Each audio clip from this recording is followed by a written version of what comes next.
2025 წელს საქართველოს 7 მილიონამდე მოგზაურს უმასპინძლა. ტურისტთა ნაკადი გაზრდილია კახეთშიც. ოფიციალური მონაცემებით რეგიონის 319,000-მდე საერთაშორისო ვიზიტორმა მოინახულა. კახეთის გუბერნატორის გიორგი ალადაშვილის განმარტებით ყველაზე ხშირად ტურისტები სიღნაღს, თელავსა და ყვარელს სტუმრობენ. ასევე გაიზარდა ადგილობრივი ვიზიტორების რაოდენობა და 1 მილიონს გადააჭარბა.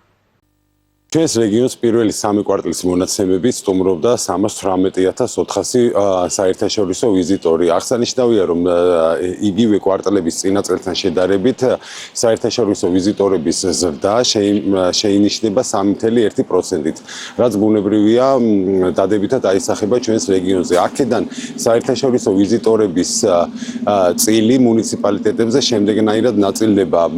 ყველაზე მონახულებადი ადგილი საერთაშორისო ვიზიტორების იყო სიღნაღის მუნიციპალიტეტი, სტუმრობდა 199,000 ვიზიტორი. შემდეგ მოდის თელავის მუნიციპალიტეტი, რომელსაც სტუმრობდა 133,000-მდე საერთაშორისო ვიზიტორი, ხოლო მესამე ადგილზე არის ყვარლის მუნიციპალიტეტი, რომელსაც სტუმრობდა 64,000 საერთაშორისო ვიზიტორი.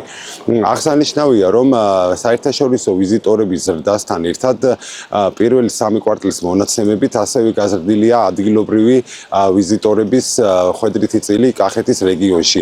კახეთის რეგიონს ესტუმრა 1,187,000 ადგილობრივი ვიზიტორი, ხოლო მათი ხვედრითი წილი მუნიციპალიტეტებზე შემდეგნაირად ნაწილდება.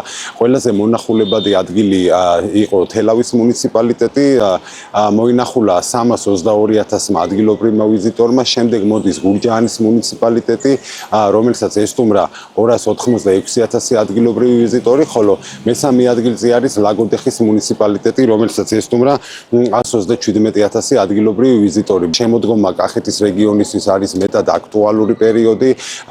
რეგიონში გვაქვს ისეთი მასშტაბური ღონისძიებები, როგორიც არის გურჯაანის ღვინის ფესტივალი, ასევე ეწყობა თეატრალური ფესტივალები თელავში და სწორედ ამით არის განპირობებული როგორც ადგილობრივი, ასევე საერთაშორისო ვიზიტორების ზრდა დამკვიდრებული